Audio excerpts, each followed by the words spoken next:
Hello, my name is Mr. Wilke. We're learning statistics. We've been talking about experiments.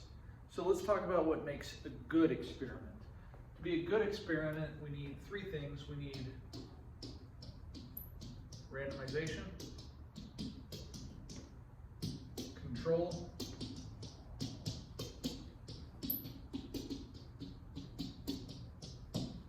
and replication. All right, so let's talk about these things a little bit. I know we talked about at least a little bit of randomization, a little bit of control last time, but let's talk about them again. So, randomization. Why? Why do we need it? What does it matter?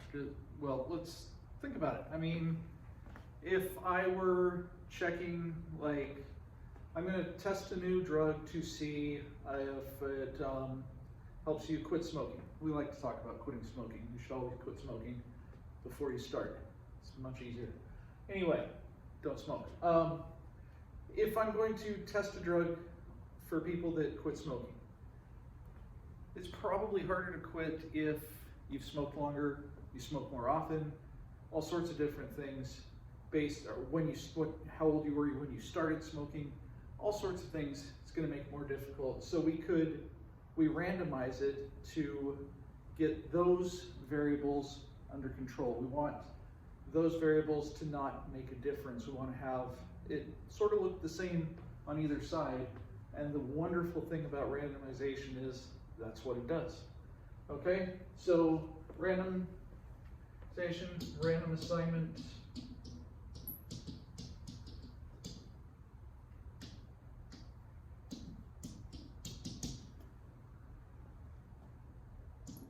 We're going to assign the treatment group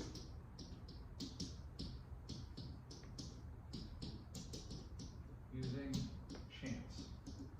So it can be a random number chart, it can be a random number generator, it can be throwing names in a hat. I don't know why we like hats so much, but we like hats. Okay, so throw the names in a hat, pick them out. Hey, this person goes in the treatment group. This person goes in the treatment group. Pick half the names, the rest go into the control group. So let's talk about control.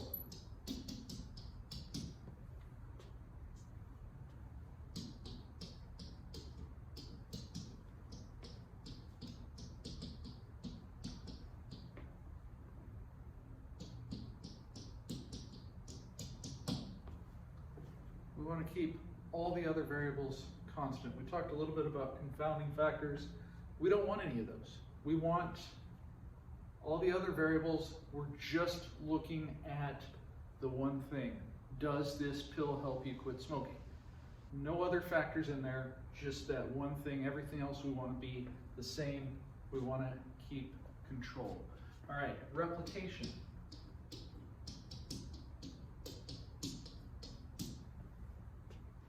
We want to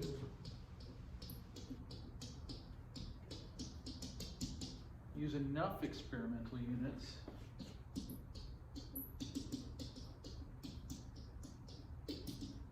so a difference in effects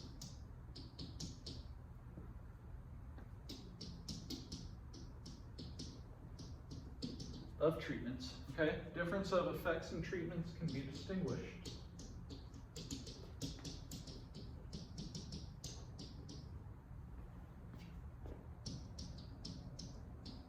from chance variation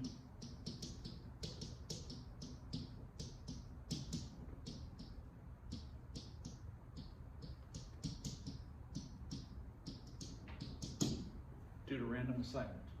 Okay? We want big samples. All right? The more we have, the easier it is to distinguish, is there a difference between the two? Okay? And think about it. If you flip a coin 10 times, it's not going to be that surprising if you get 4 heads, 6 tails, even 7 heads, 3 tails. But if you flip a coin 100 times, you're getting 40 and 60, probably not going to happen. 70, 30, definitely not going to happen. You flip a coin 1,000 times, if you get 400 heads, there's something wrong with your coin. Okay? So replication the more often you do it, the less chance variation is going to have any effect, okay? All right, so let's talk about experiments and how to diagram them. So let's talk about completely randomized. So this is when everybody, now remember, we don't get random people to do experiments, okay? We need volunteers to do our experiments. You have to sign up for them. We can't just say, okay, let's pick some numbers out of the phone book or whatever, you know, call people up, hey, guess what, you've been chosen, you're part of our experience, we're gonna come pick, you can't do that, okay? You need volunteers. People have to sign up and say, yeah, I'll sign up, I wanna quit smoking, sure. So, at the start, we randomize them to put them into groups. So, completely randomized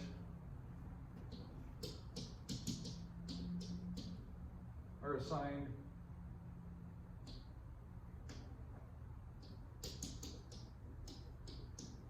at random from the beginning.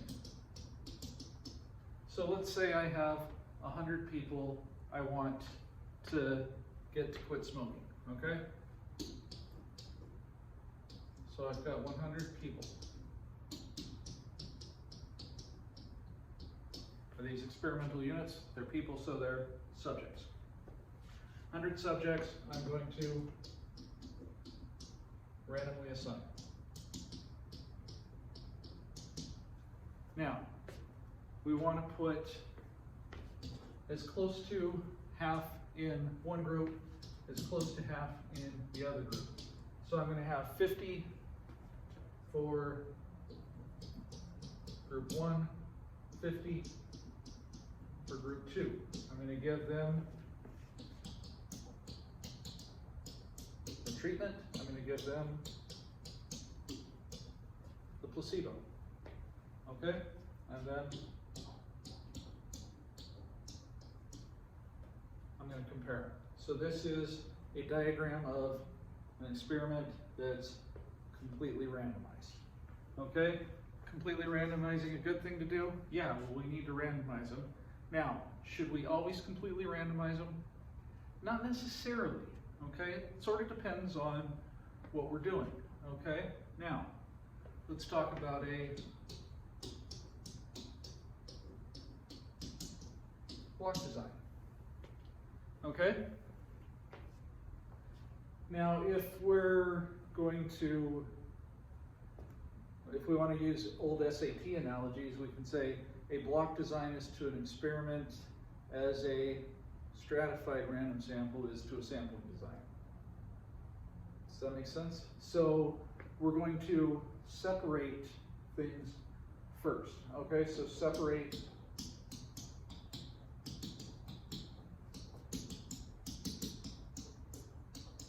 the similar groups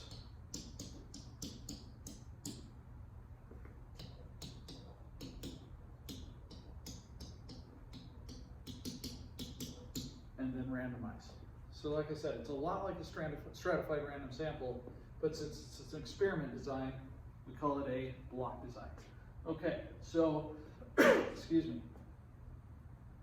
Let's say we have 100 subjects, again, volunteers. Okay, now let's say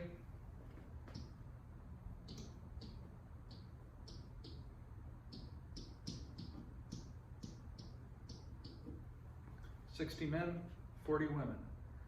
Now, who knows? Maybe the treatment works different on men versus women. We don't know, but we think it might, so we're going to find out by doing a block design. So again, we'll do random assignment, random assignment. We have 30 in group 1, 30 in group 2, 20 20. So this would be treatment, placebo, treatment, placebo, compare, compare, and at the end we'll compare. Okay, so the block design, we want to separate it into blocks first, then randomize, then give treatment control, compare, and then compare at the end. Okay? Does that make sense to do? Not completely randomized, but we've still got random assignment. We've still got control. There's 100, so we have replication. Good experiment, right? Okay, there's one more design that I want to talk about, which is called a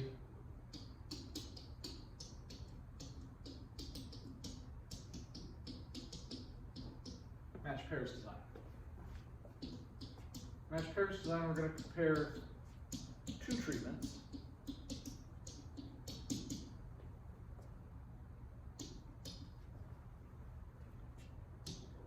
By pairing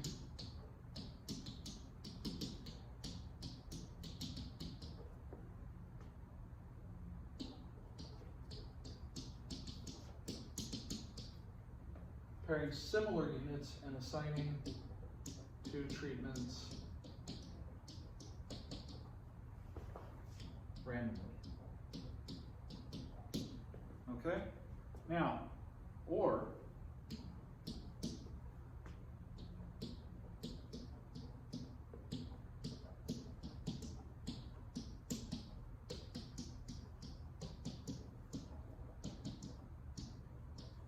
everyone gets both treatments and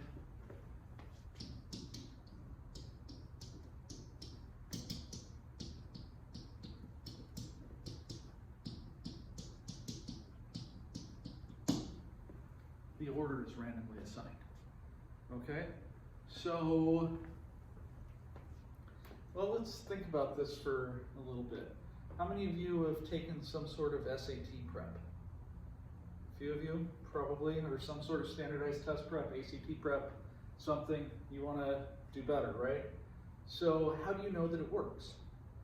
Well, if I want to test that the SAT prep course I'm teaching works, I could say, well, I'm going to give everybody a pre-test, give everybody a post-test, and see how it goes. Now, do I give them the same test? Of course not, because then they just know the answer. They should do better, right? So I'm going to have to give them similar tests. What if one's easier than the other? Well, that's why we randomly assign what order they get the tests. Okay, so if test A is a little bit easier for some, test B is a little bit easier for some, it'll all get worked out. We will smooth out that chance variation and be able to compare. Okay?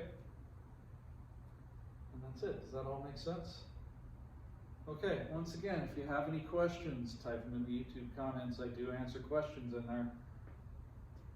As long as you ask a question, I will answer it. And if you have any questions in class, of course I'll answer those, you know that. So anyway, yeah, that's it. Thanks for listening. Hope you enjoyed it. Thank you to Crass for the t-shirt, and I will see you guys later.